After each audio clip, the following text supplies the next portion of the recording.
その日がその大学の入試日になっています。日本語能力試験の N 以上合格すれば大学行けるよ。これ真っ赤な嘘ですから。まだ3月で新年度は始まっていませんが、年内入試はすでに始まっているんです。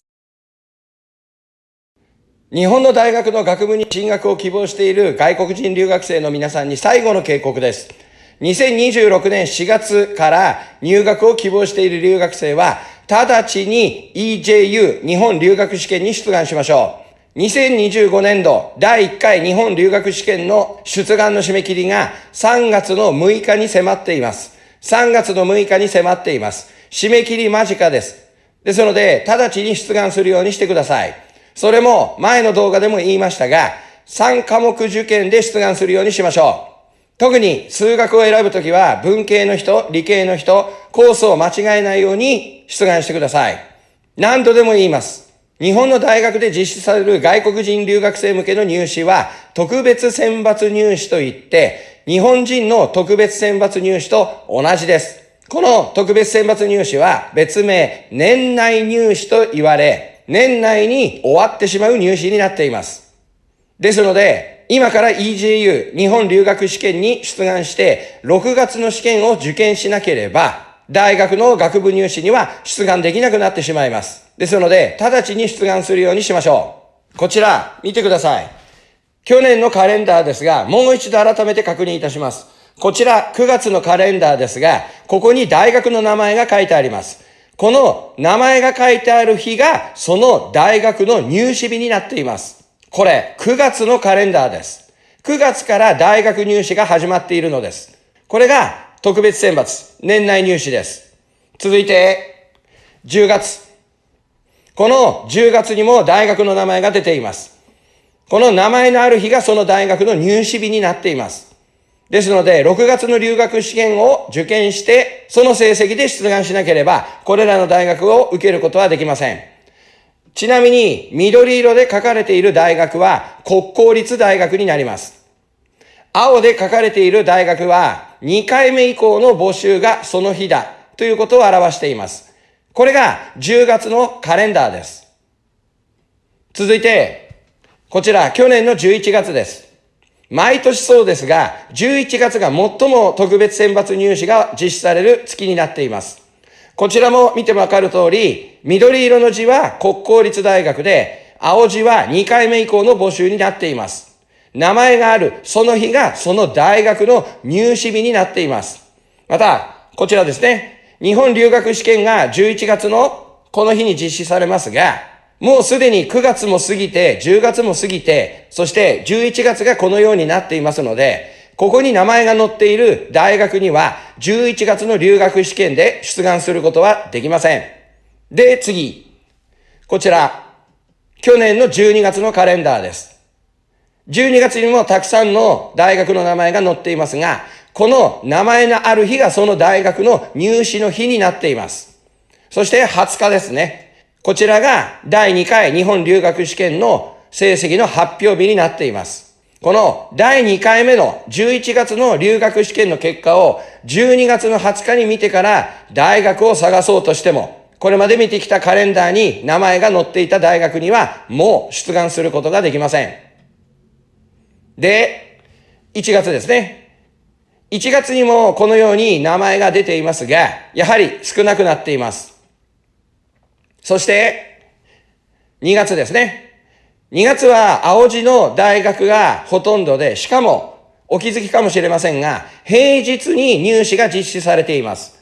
これはどういうことを表しているか。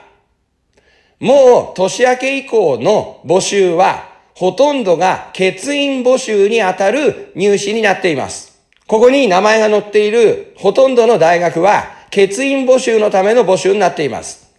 欠員募集というのは、第1回目とか年内入試の段階で10人を合格させた。ところが入学手続きを取ったのはその中の8人だった。2人が入学辞退した。ということは2人足りない欠員が出るんですね。その2人の欠員を募集するのが年明けのこれらの入試だ。というふうに考えてください。ですので、大学によっては年内入試で定員がいっぱいになった場合、はい、年明けの入試は実施しないなんていう大学も出てくるくらいです。本当に年内で入試が終わってしまう。これが特別選抜入試です。で、もちろんこちら、2月の下旬に緑色の名前の大学がたくさん並んでいます。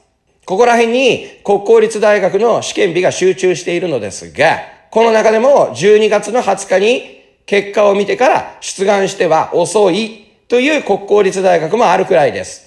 ですので、本当に注意して出願するようにしましょう。で、最後に3月ですが、もう3月と言ったら卒業ですので、このような形になっています。いかがでしょうか？はい。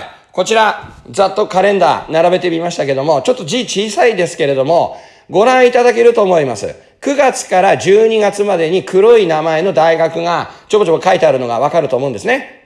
で、これら、今ここに挙げたカレンダーに書かれている大学は、第1回留学試験、6月の留学試験を受ければ、すべてに出願することができます。ところが、1回目の試験を受けずに、2回目の11月の留学の試験を受けて、その結果を見てから出願しようとするとどうなるか。はい。ここに出てきた大学にしか出願できないんですね。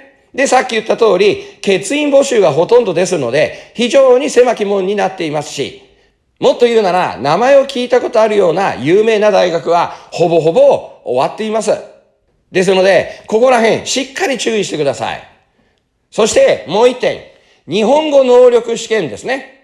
大丈夫、私は日本語能力試験を受けて大学に進学します。なんていう人がいますが、日本語能力試験で出願できる大学って、どんな大学ですか？知ってますか？はい。他の動画でも紹介していますが、ちょっとこちら見てください。まず、国公立大学では、ほとんどの大学で日本留学試験が必要ですので、細かく見ていくことは、ここでは省きたいと思います。なので、主な私立大学についてご説明します。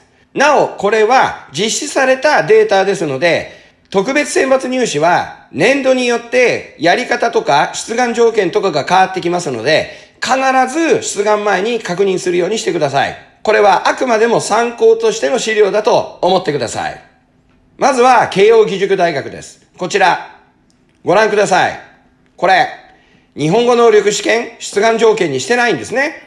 文学部 B 方式で、一部 EJU が実施されない国では N1 で代用できますよ、なんて書いてありますけれども、慶応大学は日本留学試験の出願条件としています。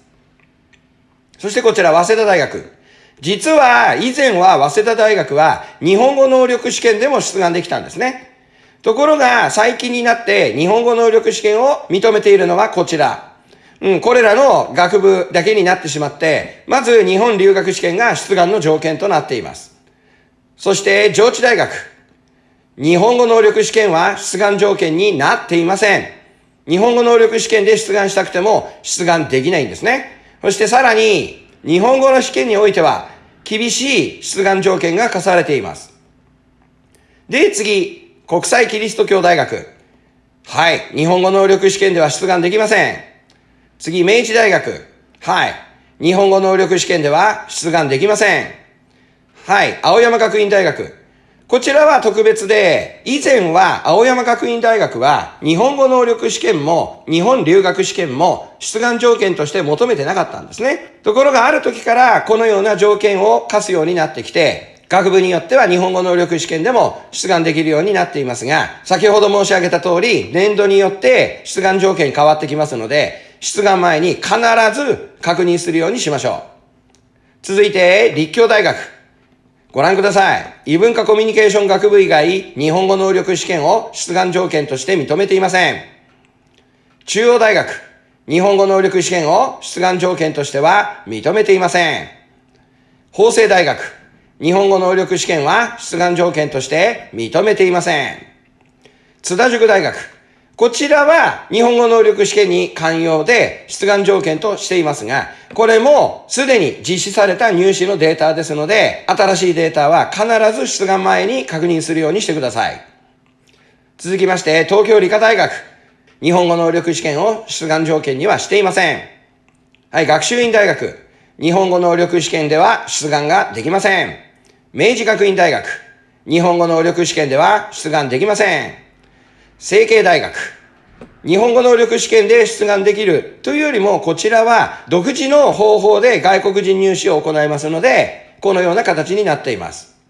そして成城大学。